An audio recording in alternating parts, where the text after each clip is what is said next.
Ah, ¿Dónde están los ladrones? L'un des meilleurs albums de Shakira. Pour beaucoup de fans, il est considéré, tout comme Laundry Service, comme étant une masterpiece.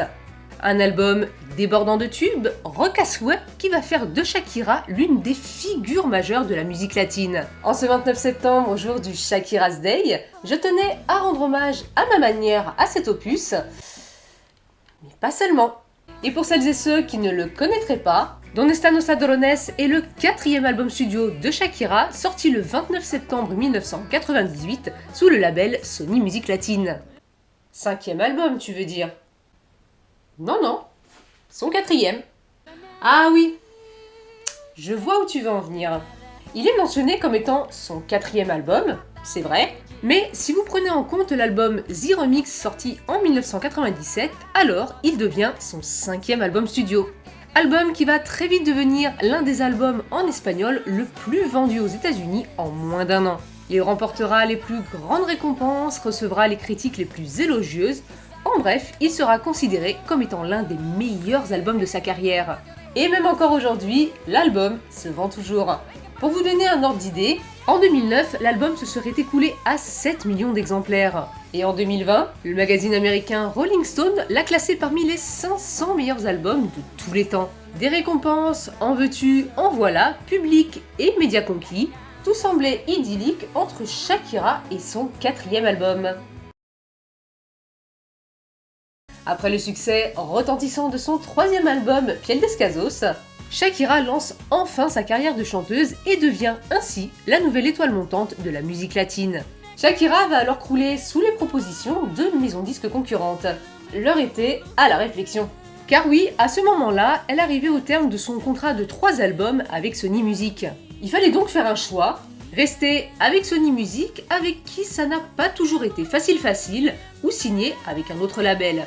Et contre toute attente, eh bien Shakira va décider de rester avec Sony Music. Mais à une seule condition, avoir les pleins pouvoirs sur son quatrième album. Ce que Sony accepta. Comme quoi il n'y a que les imbéciles qui changent pas d'avis. Shakira s'envola donc pour Miami afin de commencer l'écriture de son prochain album. Et pour cela, elle va être entourée de musiciens et de producteurs de talent.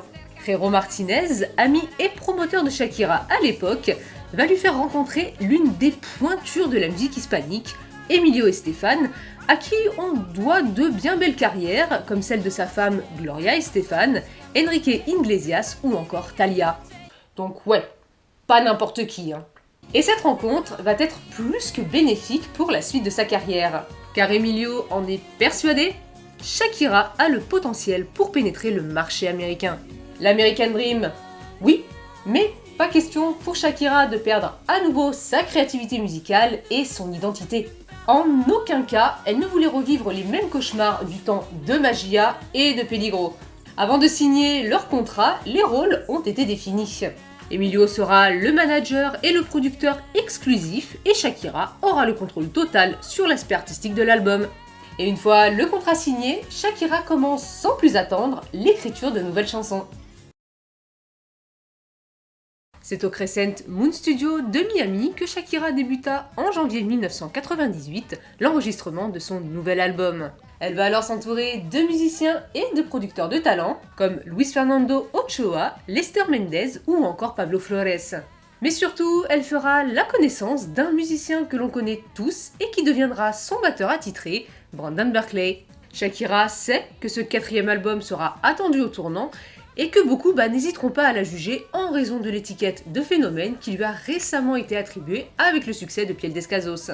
Certains pourraient dire qu'elle a trop changé, ou à contrario dire qu'elle est restée la même. Ah, l'esprit de contradiction. Elle sera donc plus perfectionniste que jamais. Elle sera réceptive aux moindres conseils que lui prodiguera son manager, travaillant même parfois jusqu'à l'épuisement. Pour chaque chanson écrite et validée, Shakira enregistrera jusqu'à 3 démos différentes. Un travail éreintant. Dans une interview, Shakira a justifié cette méthode par le fait que, tant qu'une chanson ne lui faisait pas dresser les cheveux sur la tête, elle ne s'arrêtait pas. C'est plus du perfectionnisme à ce niveau-là, c'est de l'acharnement. Niveau matériel, Shakira va opter pour un micro de marque allemande qui a 40 ans d'existence et de vieux amplificateurs afin d'obtenir le meilleur son possible. Elle y incorporera également ses deux instruments de prédilection, la guitare et l'harmonica, et y apportera quelques innovations en matière de mixage instrumental. Au bout de 9 mois de dur labeur, plus que ses précédents opus, l'album était enfin prêt. Mais pour Sony, 9 mois pour plancher sur un album, c'est un peu trop long. Shakira racontera dans une interview que Sony lui aurait en gros suggéré d'être un petit peu plus rapide pour le prochain. Eh ben, si 9 mois c'est long, pour les 7 ans entre Eldorado et Las Murallas de Lioran, ils ont dû s'arracher les cheveux. Shakira a d'ailleurs comparé ces 9 mois de travail à celle de la gestation d'un bébé. Il ne restait plus qu'à lui donner un titre, ce sera Donde están los ladrones. Derrière ce titre interrogatif se cache un drame qui a bien failli nous faire passer à côté de cet album. Le 9 octobre 1997, alors que Shakira clôturait son Piel Descalzos Tour, elle va vivre une expérience à la fois triste et traumatisante. Alors qu'elle s'apprêtait à quitter l'aéroport international Eldorado de Bogota, elle va se faire dérober ses bagages. Et parmi ses valises se trouvait une mallette contenant tous ses textes. Un traumatisme si intense que Shakira avait même pensé à abandonner le projet. Dans un premier temps, elle va bien essayer de se souvenir de l'intégralité de ses compositions, mais va finalement faire le deuil de celle-ci. Elle va avoir le courage et la force de réécrire tout un album en un temps record. 26 ans après, une question subsiste. À quoi auraient pu ressembler ces fameuses chansons volées ? Aurait-elle été aussi rock ? Est-ce que l'album aurait eu le même succès ? Tant de questions qui resteront à jamais sans réponse. Ainsi naquit l'un des meilleurs albums de sa discographie. Dans une toute autre lecture, Donde están los ladrones est également une référence à la corruption politique et à la méfiance sociale généralisée qui prévaut dans la société colombienne contemporaine. La pochette de l'album montre une Shakira brune, les mains recouvertes de suie. Shakira explique ce choix en disant, je cite, « De ce point de vue, nous avons tous volé à un moment ou à un autre, moi inclus. Les mains sales, sur la pochette, représentent la culpabilité partagée. Personne n'est complètement propre à la fin, nous sommes tous complices. » Si l'on regarde bien, la façon dont est prise Shakira sur la photo rappelle un petit peu une photographie judiciaire. Et ce n'est pas la seule référence. Avec ses cheveux lâchés et désordonnés agrémentés de fils de couleur, la pochette a été comparée à Médusa, célèbre personnage de la mythologie grecque. Des hits à chaque piste, des sonorités entêtantes et percutantes, Donde están los ladrones est un savoureux mélange de rock et de pop latine. Et avec cet album, Shakira va prouver à tous que son succès n'allait pas s'éteindre avec Piel Descalzos. L'une des étapes les plus compliquées fut le choix des chansons qui serviront de single. Ce sont eux qui vont faire de l'album un succès ou un flop. Et le point noir avec cet opus, eh bien c'est que toutes les chansons auraient pu devenir des singles. Composé de 11 titres, tantôt rock, tantôt pop, Shakira y aborde plusieurs thèmes, l'amour, comme elle l'a toujours fait, mais également d'opinion sociale. De ces 11 titres, 6 sortiront comme singles, tous devenus de grands classiques de son répertoire. Le 13 juillet 1998 sort le tout premier single de l'album, Ciegas a Dormuda.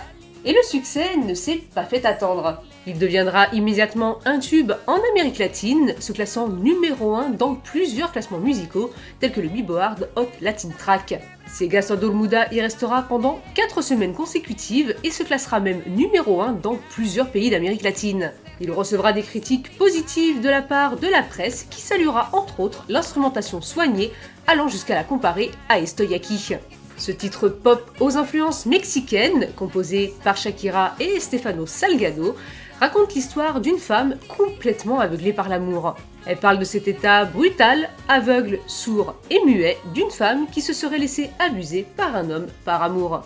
Un premier single qui aurait pu être complètement différent.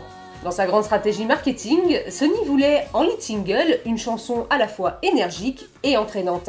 Dans un premier temps, Sony décida que ce serait le titre No Creo. Mais Emilio Estefan, fort de ses 20 ans d'expérience dans le métier, suggéra plutôt le titre Ciegas a Dormuda, ce qui pourrait expliquer la scène finale du clip de Ciegas a Dormuda. Une scène montrant des cyber-policiers devant un poste de télévision sur lequel apparaît quelques extraits du clip No Creo. Un fait étrange, sachant que No Creo ne sortira qu'en tant que 4e single de l'album. Le 2 novembre 1998, Shakira choisit comme second single de l'album le titre Tout. Sur cette ballade mélancolique, Shakira exprime tout simplement qu'elle ne peut pas vivre sans la personne qu'elle aime. Elle fera tout ce qu'elle peut pour vivre auprès de cet homme, allant même jusqu'à lui offrir des choses insignifiantes à ses yeux, comme ses os, sa névrose ou encore même sa folie. Un titre que Shakira considère encore aujourd'hui comme l'une de ses plus belles déclarations d'amour. Une chanson qu'elle aurait écrite pour son compagnon de l'époque, l'acteur portoricain Osvaldo Rio. Une session d'enregistrement un peu particulière dont Dylan O'Brien nous révèle un secret bien gardé jusqu'à présent. Dans une interview accordée à Remezcla en 2018, Dylan O'Brien mentionne que la composition instrumentale de Tout a été quelque peu compliquée. Plusieurs mélodies ont été proposées, mais aucune ne semblait réellement satisfaire Shakira. Tentant le tout pour le tout, Dylan O'Brien va alors suggérer une ultime mélodie composée pour un album qui n'a malheureusement jamais vu le jour. Et c'est ainsi que la chanson Tout est née. Sur le plan commercial, tout comme son prédécesseur, Tout connaîtra un succès sans précédent sur les ondes radio. Il se classera à la tête de 2 des classements les plus prestigieux aux États-Unis, le Hot Latin Song et le Latin Pop Airplay, et cartonnera sur les chaînes de télévision musicale telles que MTV. Réalisé par Emilio Estefan, le clip montre une Shakira mélancolique dans un appartement des années 60, vacant à ses activités quotidiennes. Le clip a été tourné en intégralité en noir et blanc, mais existe aussi un court extrait en version colorisée disponible sur internet. Et comme on dit, jamais 203, Shakira va conforter son succès avec le 3e single de l'album. C'est sur une plage de la ville de Negrorrente en Colombie que Shakira va écrire l'une des plus belles chansons rock en espagnol, Inévitable. Sorti le 15 décembre 1998, Inévitable est une puissante ballade rock qui aborde le chagrin après une rupture amoureuse, mais aussi d'indifférence. Elle reconnaît avec sincérité ses torts et énonce le fait qu'elle ne peut oublier son ex-partenaire. Elle refuse, dans un premier temps, de croire en la fin de leur idylle, mais finit par accepter qu'ils ne seront plus jamais ensemble. Un véritable hymne shakirien classé parmi l'une des meilleures chansons de son répertoire. Bien que ce soit l'un des plus grands succès en espagnol de Shakira, Inévitable n'atteindra jamais la tête des classements américains, contrairement aux 2 précédents singles. Il se classera tout de même 3e au célèbre classement Billboard Hot Latin Track pendant 14 semaines consécutives. Bien qu'Inévitable soit sorti en tant que single officiel, il n'a jamais été commercialisé en boutique comme n'importe quel autre single. Seules des versions promotionnelles ont été envoyées aux radios, comme celle-ci, qui valent aujourd'hui une véritable petite fortune et qui sont bien évidemment très prisées par les collectionneurs. Le 7 février 1999 sort le 4e single de l'album, No Creo. Écrite par Shakira et Luis Fernando Ochoa, No Creo est une chanson pop-rock latine qui aborde la croyance de ne croire en rien ni personne, sauf en le véritable amour. Pour appuyer cette conviction, Shakira va citer des dieux de la Rome antique, Mars et Vénus, mais aussi des personnages connus comme le psychiatre Brian Wells, qui a développé des théories sur l'amour contesté par la thérapie régressive, et des philosophes, Karl Marx, qui a posé les bases du socialisme et du communisme, et Jean-Paul Sartre, l'un des représentants majeurs de l'existentialisme au XXe siècle. Malheureusement, le single aura un succès plus modéré que les autres en raison de polémiques autour du clip. L'occasion pour Shakira de surprendre avec son premier changement capillaire. Dans la vidéo, Shakira y apparaît avec les cheveux auburn, se moquant de la société et des stéréotypes sociaux. Réalisé par Gustavo Garzón, qui a déjà travaillé par le passé sur les clips de Ciega Sordomuda et Inévitable, le clip aurait fait l'objet de l'utilisation de références politiques et culturelles. Comment parler de Donde están los ladrones sans évoquer l'une de ses chansons emblématiques ? Aujourd'hui considéré comme un classique de la musique espagnole, Ojos Así a été un tournant majeur dans la carrière de Shakira. Écrite par Shakira, avec la complicité de Pablo Flores et Javier Garza à la production, il est le tout premier titre de son répertoire à avoir des paroles en arabe et des rythmes orientaux. Ojos Así décrit le voyage à la fois physique et émotionnel d'une femme parcourant le monde, de Bahreïn jusqu'à Beyrouth, du pôle Nord au pôle Sud, à la recherche d'un regard aussi captivant que celui de son amant. Sorti le 23 juillet 1999 en tant que 5e single de l'album, la chanson connaît un immense engouement en Amérique latine, principalement au Brésil, son plus gros succès depuis Estoy Aquí, mais également à l'international, comme en Asie et en Espagne. Shakira va prouver qu'en plus d'être une grande chanteuse, qu'elle est aussi une danseuse exceptionnelle. Talent qui deviendra sa signature. Dans le clip d'Orosasi, on y voit Shakira danser et chanter devant un public, entrecoupé de séquences de danse orientale. Marc Kor, réalisateur du clip, se souvient de sa collaboration avec Shakira. C'était la première fois que je travaillais avec elle. Shakira n'était pas très connue aux États-Unis à l'époque et son label Sony Music cherchait un réalisateur local. Mais les propositions ne se bousculaient pas. C'est en voyant une affiche d'elle que j'ai eu envie de travailler avec Shakira.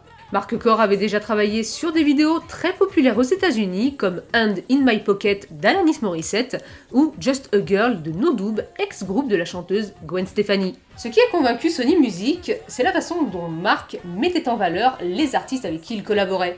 Pour Shakira, Marc voulait capturer une ambiance bien particulière en s'inspirant du festival Burning Man. Le tournage du clip a eu lieu au pied du barrage de Sepulveda à Los Angeles durant une nuit entière. Niveau look, elle troque sa chevelure auburn adoptée dans le clip No Creo pour un rouge intense. Couleur que Shakira a opté à cause de l'actrice américaine Uma Thurman et son personnage de Poison Ivy dans le film Batman et Robin. Pour clore la promotion de l'album, Shakira choisit comme ultime single la magnifique ballade Mosca en la Casa. Écrite par Shakira et Lester Mendez, elle y raconte avec tristesse sa relation un peu compliquée avec l'acteur portoricain Osvaldo Rio. Le titre a eu certes un succès moins important que le single 2, mais reste tout de même l'une des plus belles chansons de Shakira. A l'instar d'un Inévitable ou d'un No Creo, Mosca en la Casa va bénéficier d'une sortie bien particulière. Le titre sera promu en tant que single radio uniquement, sans clip officiel. Ce qui ne va pas empêcher son succès, loin de là. Mosca en la Casa va atteindre la première place dans plusieurs pays d'Amérique latine et obtiendra la 10e place du Billboard Latin Pop Airplay aux États-Unis. Pas mal pour un single radio. Fait un peu rare, l'album a eu la particularité de voir presque toutes ses chansons passer à la radio. Ce qui explique le cas un peu compliqué du titre suivant, Si t'es basse. Il est certes sorti en single physique, mais n'a fait l'objet d'aucun clip ni d'aucune performance à la télévision. Ce qui fait qu'il est, tout comme Mosca en la Casa, considéré plus comme un single promotionnel radio qu'un single officiel. Avec une photo datant de Laundry Service. C'est parce que c'est un import sorti en Espagne en 2002. En gros, c'est pour promouvoir ses chansons antérieures à 2001 à un nouveau public. Il y a une vidéo qui va arriver sur le sujet. Ne t'inquiète pas, tout sera expliqué. Le 29 septembre 1998, c'est le grand jour, c'est la sortie de Donde están los ladrones. Tout comme Piel Descalzos, le succès est immédiat. Avec ce 4e opus, Shakira visait à surpasser le succès et la qualité de son prédécesseur. L'album sera acclamé par la critique qui sera unanime, c'est un vrai chef-d'œuvre. Alex Henderson d'AllMusic le qualifiera d'un des albums les mieux produits des années 90. Billboard saluera la mixité des styles en citant Orosasi comme la chanson la plus satisfaisante de l'album, ou encore Sputnik Music qui le nommera comme joyau de sa discographie. C'est quand même la classe. De quoi faire taire les sceptiques. Comme un certain Ruben Epps du magazine brésilien A Notícia qui avait qualifié l'album d'homogène, bien produit, avec des chansons au fort potentiel. Bon, jusque-là, ça va. Mais, vidéo oubliable. Vidéo oubliable ? Il est vrai qu'un album vendu à 300 000 exemplaires dès sa première semaine de sortie, puis à 1 million dès son premier mois, dont 500 000 aux USA, qui s'est classé numéro 1 dans plusieurs classements musicaux prestigieux et qui a reçu autant de récompenses que de certifications, est vidéo oubliable. Ah, j'aurais voulu être une petite souris pour voir la tête devant l'exploit. Et c'est qu'un début. L'album sera sacré album pop de l'année au Premios Los Nuestros, recevra un Ritmo Latino Music Award pour le meilleur album féminin international. Orosasi gagnera le prix de la meilleure performance vocale féminine au MTV Video Music Award. Siga Sodo Muda, Tu, Orosasi, No Creo et Inévitable recevront chacun un BMI Award. Et la liste est encore longue. Un tel engouement peut donner des ailes, envie d'aller plus loin. Gloria Estefan, épouse d'Emilio Estefan, suggéra à Shakira l'idée d'une version anglaise de l'album. Shakira aime les challenges, elle les relève souvent avec brio, mais cette fois-ci, elle va se montrer un peu réticente du fait que la langue de Shakespeare n'est pas du tout sa langue maternelle. Pour ne pas trop brusquer les choses, Gloria va alors proposer à Shakira de traduire une chanson, à savoir Orosasi, afin de lui prouver que c'était faisable. Et ça marche plutôt bien. Shakira semble satisfaite du résultat et va donc entreprendre la traduction des autres titres. Elle devait normalement entrer en studio début janvier 1999, mais au fond d'elle-même, Shakira ne se sentait pas encore prête à chanter en anglais. Du moins, pour l'instant. Et plutôt que de faire quelque chose de bâclé, elle stoppa le projet, préférant mieux apprendre l'anglais afin de pouvoir, plus tard, écrire ses propres textes. Et vous connaissez la suite, 2 ans plus tard, Shakira publiera bel et bien son premier album en anglais, Laundry Service. J'aurais payé cher pour pouvoir entendre No Creo et tout en anglais. On en connaît déjà 2, Inévitable et Orosasi, ou AS Like You, qui finira lui sur le tracklist de l'album Laundry Service. Quelques mois plus tard, c'est un autre défi que Shakira s'apprête à relever, et pas des moindres. Printemps 1999, soit 10 mois après la sortie de l'album, Shakira est approchée par la chaîne MTV afin de créer son propre MTV Unplugged. Et ça consiste en quoi ? Le MTV Unplugged est une émission de télévision musicale au concept original. Elle met en avant des artistes populaires donnant des concerts dits Unplugged, débranchés en français, c'est-à-dire sans aucun instrument électrique, uniquement acoustique. Hors de question pour Shakira de refuser une invitation aussi exceptionnelle. Pour elle, participer à ce programme serait un moyen parfait de faire découvrir ou redécouvrir sa musique sous une apparence nouvelle. Mais le MTV Unplugged est bien plus qu'un show télévisuel, c'est un événement. Et pour l'artiste qui se voit proposer une telle opportunité, c'est un peu comme un saut dans le vide sans filet. La chaîne américaine donne les pleins pouvoirs à l'artiste pour créer un spectacle de A à Z à l'enjeu bien plus important que n'importe quel autre concert. Non seulement le show allait être diffusé en direct à la télévision dans 120 pays, ce qui est quand même pas rien, mais servira également de support pour un CD live. Et durant les préparatifs, Shakira n'avait qu'un seul objectif en tête, offrir le meilleur show qu'elle ait fait jusqu'à présent. Il ne devait pas s'agir uniquement d'un show qui célébrerait ses plus grands tubes, mais d'un moment inoubliable aussi bien pour les spectateurs que pour les téléspectateurs. MTV fixa donc la date du MTV Unplugged au 12 août 1999. L'événement aura pour cadre le mythique Manhattan Center Grand Ballroom à New York, devant un public privilégié de 500 personnes triées sur le volet. Dans une atmosphère inspirée des 4 éléments terrestres, Shakira va offrir une performance d'une qualité exceptionnelle. Même si, à la base, le décor devait plus ressembler à une Animal City. Pour son entrée sur Octavo Dia, Shakira souhaitait arriver au milieu d'animaux sauvages. Mais pour des questions évidentes de sécurité, l'idée a très vite été abandonnée. C'est une anecdote que j'avais lue dans plusieurs bouquins. Est-ce vrai ou pas? Je vous laisse juger. Moi, personnellement, j'ai un doute quand même. Elle sera accompagnée de 10 musiciens dont certains ont la particularité de toujours travailler avec Shakira 25 ans après.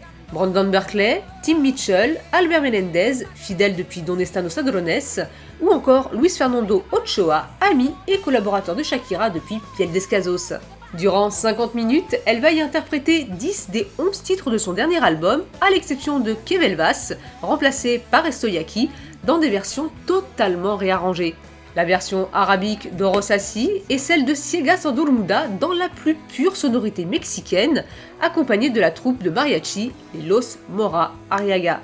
Le magazine américain Nylon va classer Sombra de Ti parmi les 10 meilleures performances du programme MTV Unplugged. Ce qu'elle ignore, c'est que ce concert va lui permettre d'entrer dans l'histoire de la musique pour plusieurs raisons. Il sera le tout premier album live de Shakira. Il sortira en format CD et cassette audio le 20 février 2000, en DVD et VHS dans ce style-là en 2002, et plus récemment, en vinyle. Avec cet album live, Shakira deviendra la première artiste colombienne à recevoir une récompense américaine, soit un Grammy Award du meilleur album pop latino en 2001. Il sera le premier concert entièrement en espagnol à avoir été diffusé sur MTV en Amérique du Nord. Le concert a également battu des records d'audience, devenant l'un des meilleurs épisodes de l'émission. Et en plus de remporter les plus belles récompenses, le MTV Unplugged de Shakira est considéré comme étant le 6e meilleur album live de l'histoire. 5 millions, c'est le nombre d'exemplaires vendus dans le monde, et ce, uniquement en format physique. Fort du succès du concert à New York, Shakira décide de prolonger l'expérience en lançant le MTV Unplugged Concert Series. Une série de concerts qui a parcouru quelques pays d'Amérique latine, le Mexique, l'Argentine et le Brésil. Un album qui, cette année, fête ses 25 ans. Et tout comme l'album qu'il soutient, eh bien il n'a pas pris une ride. Je ne pouvais pas parler de Donde Están los Ladrones sans évoquer cet album. Pour moi, ils sont indissociables l'un de l'autre. Et même si vous n'êtes pas un ou une fan assidue, procurez-vous-le vraiment.